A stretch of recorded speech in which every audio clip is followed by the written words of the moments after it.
कानून और प्रशासन और न्यायालय आपके लिए खड़ा नहीं होगा। जहां जो जिस भाषा में सवाल करे आपको बोले, उस भाषा में जवाब देने की आदत डलवाओ बच्चों में। मैं थाने में नहीं जाता, जो जिस लहजे में बोला उसको उसी लहजे में जवाब दिया, इसलिए आज तक हिम्मत नहीं हुई चूं करने की। 2 दिन के शॉर्ट नोटिस पे तकरीबन 5000 लोग आर्ट्स फैकल्टी में, सही कर रहा हूं गौतम साहब, 5000 लोग इकट्ठे थे, क्योंकि अब उबाल आ रहा है।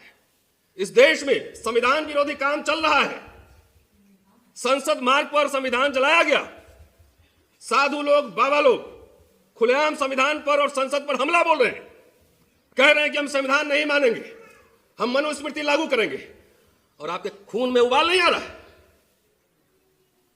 नहीं आ रहा है। आज थोड़ा आश्वस्त हुए, कम से कम दिल्ली यूनिवर्सिटी का नजारा मैंने बहुत दिन बाद ऐसा देखा है, और देश के कोने कोने में चाहे साल लगे चाहे 2 साल लगे, इस एक्ट को और स्ट्रांग होना चाहिए, क्योंकि मैंने पढ़ा है, पूरा एक्ट में लेके चलता हूं जेब में, ये बहुत ही वेग बनाया, इसलिए मैंने कहा आओ एक्ट खेलें।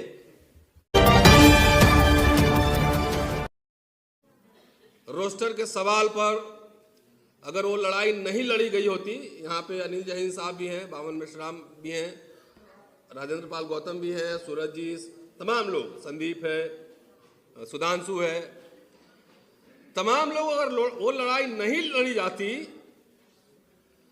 तो शायद, देखिए, आरक्षण से चाहे नौकरी से सबको नौकरी नहीं मिलेगा।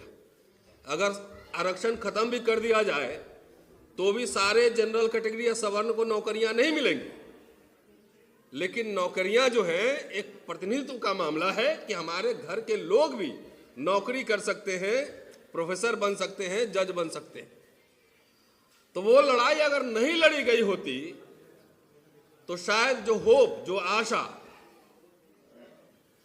आपके बच्चों का विश्वविद्यालय में प्रोफेसर बनने का है, वो होप भी नहीं रहता, वो आशा भी नहीं रहता।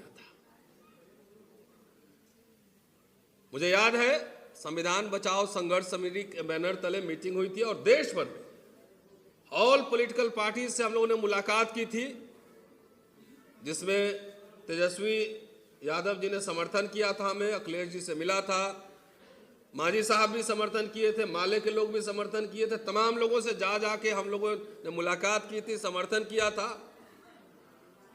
और वो आंदोलन जीता गया था। जहां तक मुझे याद है, माताएं बहनें, अगर आप नहीं सुन सकती हैं तो शांत हो जाइए या बाहर चले जाइए। हेलो, या आपके बच्चों की बात कर रहा हूं, अपनी नहीं कर रहा हूं। मेरी 28 साल नौकरी हो गई, ठीक ठाक तनख्वाह मिल रही है, मुझे रोज भागने की जरूरत नहीं है।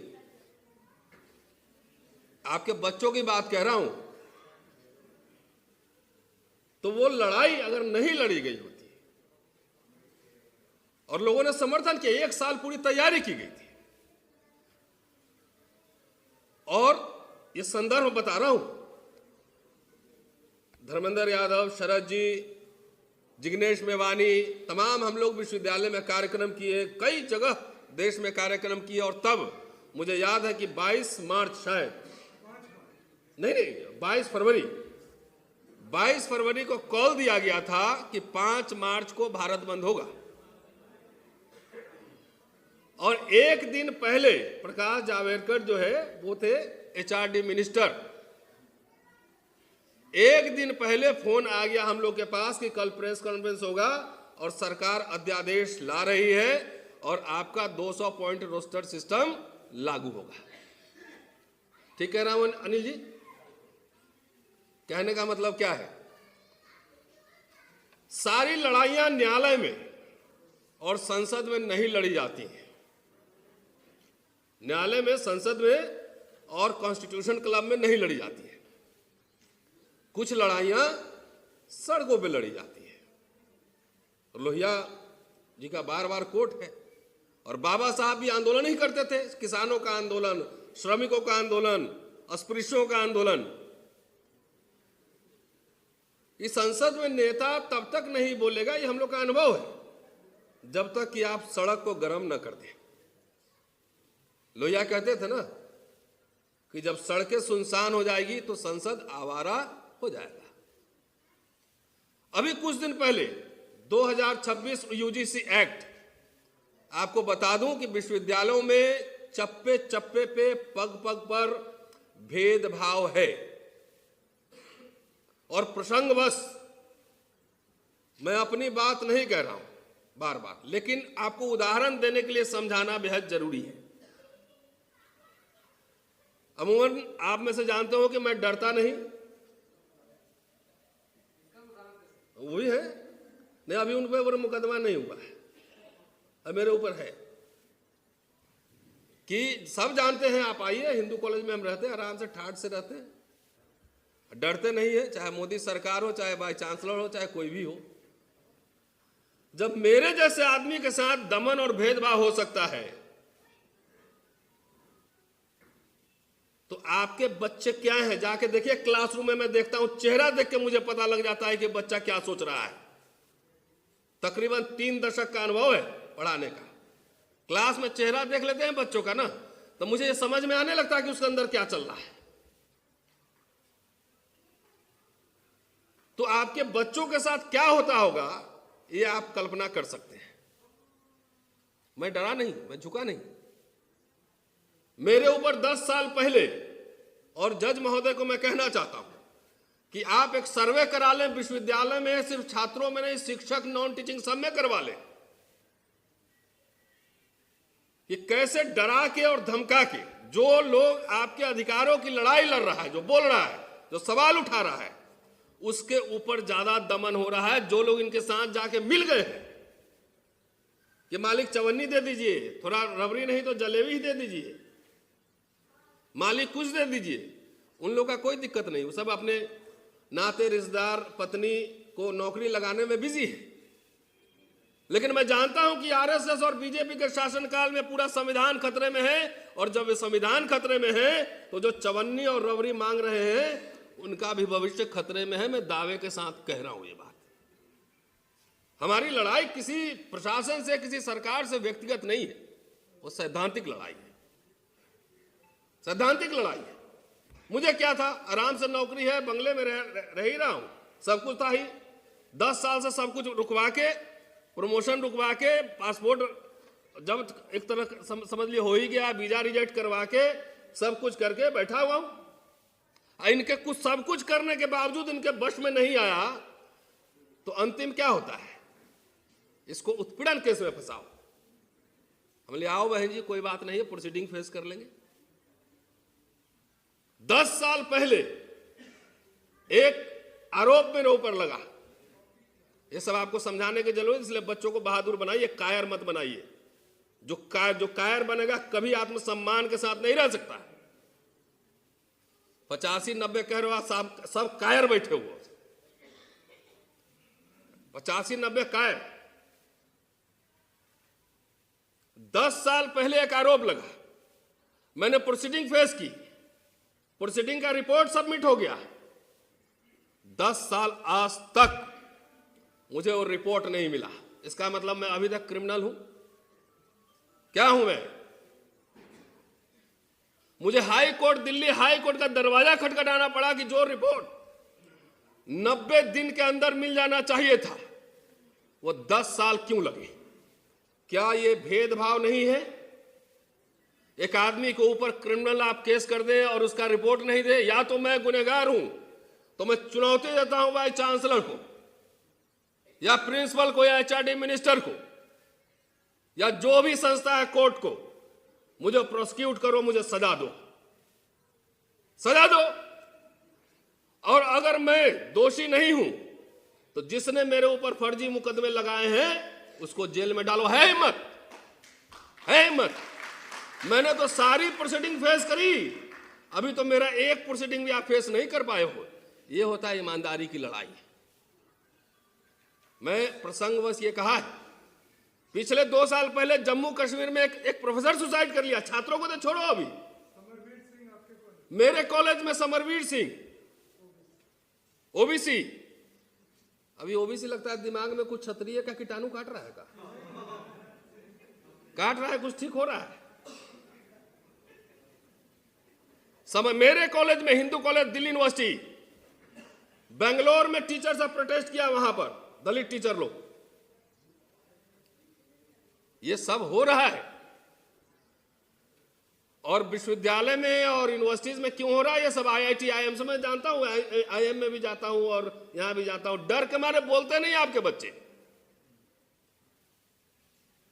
हर जगह कानून और प्रशासन और न्यायालय आपके लिए खड़ा नहीं होगा।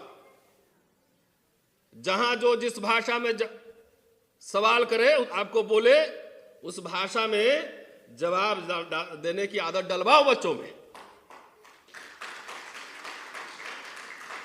मैं थाने वाने नहीं जाता। 35 साल से दिल्ली यूनिवर्सिटी कैंपस में है हम, सूरज जी, ये तो बाद में आया है। और जिस समय रिजर्वेशन नहीं था, उस समय की बात कर रहा हूं मैं। अपॉइंटमेंट में रिजर्वेशन नहीं था, उस समय की बात कर रहा हूं संदीप। जो जिस लहजे में बोला, उसको उसी लहजे में जवाब दिया। इसलिए आज तक हिम्मत नहीं हुई चूं करने की। सब जगह हारोगे, सब जगह हारोगे तो किसमें फंसाओगे? किसमें? एक ही है, ब्रह्मजाल उसको बोलते हैं ना, एक ही में फंसाओगे। उसमें भी फंसा लिए, उसमें भी हम हारे नहीं। अब आओ, FIR तो अलग है अनिल जी, अभी तो हमारा मुकदमा चल ही रहा है, सब चलने दीजिए। ये सब बैकग्राउंड बता रहा हूं।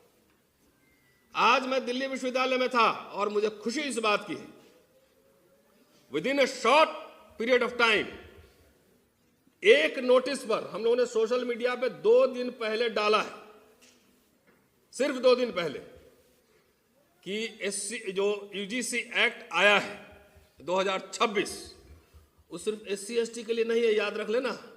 क्योंकि मंडल 1 जब आया था ना, तो जिनके लिए आया था वही माथा पे पट्टन बांध के ना मंडल कमीशन का विरोध कर रहे थे, कि कह रहे थे कि ये तो चमारों के लिए फिर आया है।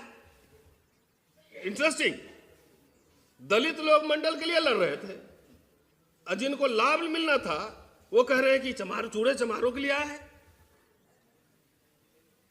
वो OBC के लिए आरक्षण था। मंडल 2, अर्जुन सिंह HRD मिनिस्टर थे, मैं सूरज जी लगातार मिले उनसे कि एजुकेशनल इंस्टीट्यूशन में रिजर्वेशन होना चाहिए। लागू हुआ ना, आप लोगों ने उनको कोई सलाम नहीं करते, नमस्ते थैंक यू नहीं बोलते। हम लोग के समाज की एक दिक्कत है कि जो भी आपके लिए लड़ेगा, कुछ भलाई का काम करेगा, कुछ करेगा, कभी उसको थैंक यू नहीं बोलते। सीधे बोलते हैं हुक्मरान देश का बन जाएंगे तब हम ठीक कर लेंगे। ऐसा नहीं होता है। अनरियलिस्टिक ड्रीम्स मत देखिए। तो आज मैंने देखा पहली बार 2 दिन के शॉर्ट नोटिस पे तकरीबन 5000 लोग आर्ट्स फैकल्टी में, सही कर रहा हूं गौतम साहब, 5000 लोग इकट्ठे थे। क्योंकि अब उबाल आ रहा है। इस देश में संविधान विरोधी काम चल रहा है। संसद मार्ग पर संविधान जलाया गया। साधु लोग, बाबा लोग खुलेआम संविधान पर और संसद पर हमला बोल रहे हैं, कह रहे हैं कि हम संविधान नहीं मानेंगे, हम मनुस्मृति लागू करेंगे। और आपके खून में उबाल नहीं आ रहा है, नहीं आ रहा है। आज थोड़ा आश्वस्त हुए, कम से कम दिल्ली यूनिवर्सिटी का नजारा मैंने बहुत दिन बाद ऐसा देखा है। और देश के कोने कोने में चाहे साल लगे चाहे 2 साल लगे, इस एक्ट को और स्ट्रांग होना चाहिए। क्योंकि मैंने पढ़ा है, पूरा एक्ट में लेके चलता हूं जेब में। ये बहुत ही वेग बनाया है, इसलिए मैंने कहा आओ एक्ट खेलें। अभी अलंकार अग्निहोत्री, क्या नाम है? है ना, देखो बोला बेटा तुम रिजाइन करना नोटिस बोर्ड पर। अब खेल देखिए, अगर मैं अभी रिजाइन कर दूं तो बाय चांसलर एक्सेप्ट करेगा कि नहीं करेगा? तुरंत कर लेगा। बोला आओ रिजाइन करता है UGC एक्ट का प्रोटेस्ट में। और UGC एक्ट सिर्फ SC ST के लिए नहीं है, पहले समझ लीजिए। SC ST OBC माइनॉरिटी, महिला, EWS सवर्णों के लिए भी है, वो हैंडीकैप, सबके लिए है। तब भी नहीं माना, बाबा लोग विरोध कर रहा था। बाबा लोग आपस में भी लड़ रहा है, और जब आपसे लड़ना होता है तो सब मिल जाता है। देखिए, इसी को बोलते हैं लीला। वो आदमी विरोध किया और 3 दिन में बोला कि भैया ऐसा है ना, हम एक्ट इधर से लाएंगे और तुम लोग विरोध करना, फिर हम इधर मैनेज करेंगे, हम स्टे करा लेंगे। ये मोदी सरकार ही कह रही है कि 118% 5 साल में जो है एट्रोसिटी बढ़ा है, भेदभाव की घटनाएं। तो मोदी जी और राष्ट्रपति महोदया, ट्राइबल और पिछड़ा प्रधानमंत्री और ओबीसी एचआरडी मिनिस्टर और ओबीसी लॉ मिनिस्टर, क्या ये आपको नहीं पता था? आप अचार बना रहे थे क्या? What action you have taken? आपने क्या एक्शन लिया इस एट्रोसिटी के खिलाफ? बोलेंगे? नहीं बोलेंगे, क्योंकि ये लीला है। हमको इसका बैकवर्ड का वोट भी लेना है, इनको भी खुश करना है, प्रोटेस्ट करा के वापस भी कराना है, उनको भी खुश करना है। तो दोनों हाथ में लड्डू। अब टेस्टिंग है आपका, ओबीसी वालों भाइयों का। ये जो अग्निहोत्री है, क्या नाम है इसका, सिटी मजिस्ट्रेट, जब यूजीसी एक्ट का विरोध किया तो ओबीसी का भी विरोध किया कि नहीं किया? हाँ ना, जोर से बोलिए। खाना वाना नहीं खा के आया है।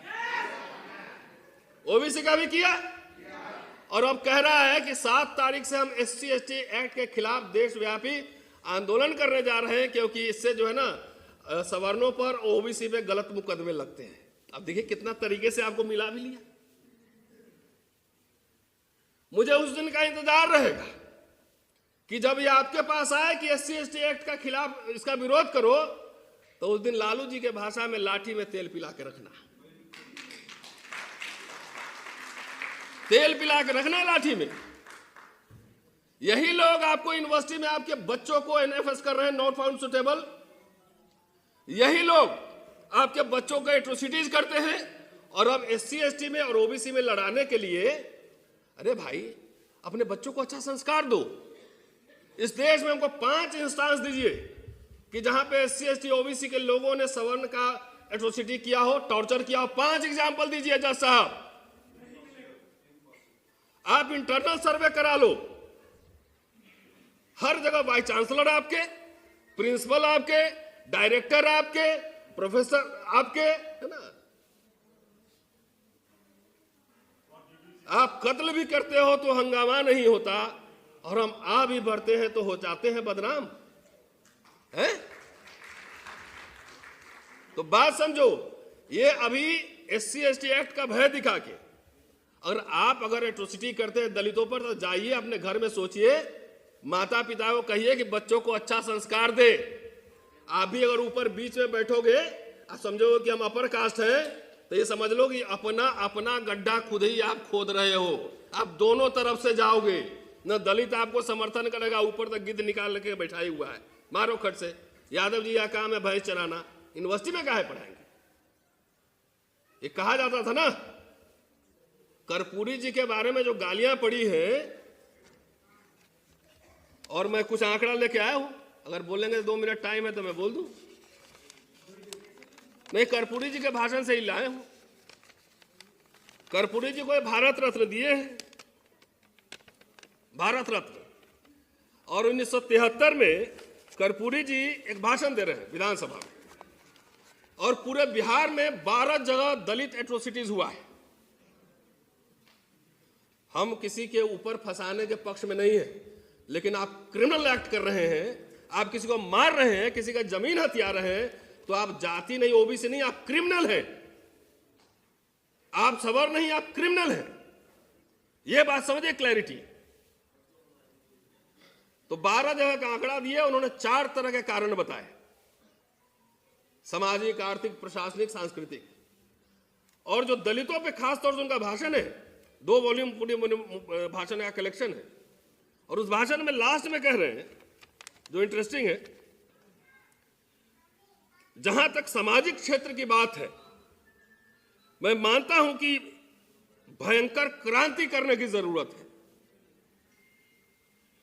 तोड़ फोड़ करने की जरूरत है, उलट पुलट करने की जरूरत है। और जब तक यह नहीं होगा, तब तक कुछ भी संभव नहीं है। क्या फिर से रिपीट कर दूं? ये मंत्र जप लेना, ये कि जहां तक सामाजिक क्षेत्र की बात है, मैं ये मानता हूं कि भयंकर क्रांति करने की जरूरत है, तोड़फोड़ करने की जरूरत है, उलट पुलट करने की जरूरत है, और जब तक यह नहीं होगा तब तक कुछ भी संभव नहीं। अरे भैंस का दूध यादव जी पीते हैं बहुत, और उससे बॉडी बनता, फैट, ताकत भी। समझ गए? हम लोग तो 2-2,500 साल ठीक से खाना नहीं मिला, थोड़ा कमजोर है हम। कहां गए वीरेंद्र भाई? अरे कहां छुपे हुए हो? हाँ, तो ये जिम्मेदारी किसकी है? और ये एक्ट, SC/ST एक्ट के खिलाफ ये 7 तारीख से आंदोलन करेगा सिटिंग मजिस्ट्रेट। सोचिए मन कितना बड़ा हुआ, इसको परमिशन किसने दिया? क्या इसका रिजिग्नेशन एक्सेप्ट हुआ? अगर हो गया तो इंडिपेंडेंट है, अगर नहीं हुआ तो एक सरकारी अधिकारी कैसे जाएगा ये बनाने? और सबसे ज्यादा जाएगा आपके पास, ओबीसी वालों के पास जाएगा भड़काने के लिए, याद रखिएगा। इसलिए हमको दलित से ज्यादा आज ओबीसी पे बोल रहा हूं मैं कि आपको जाएगा भड़काने।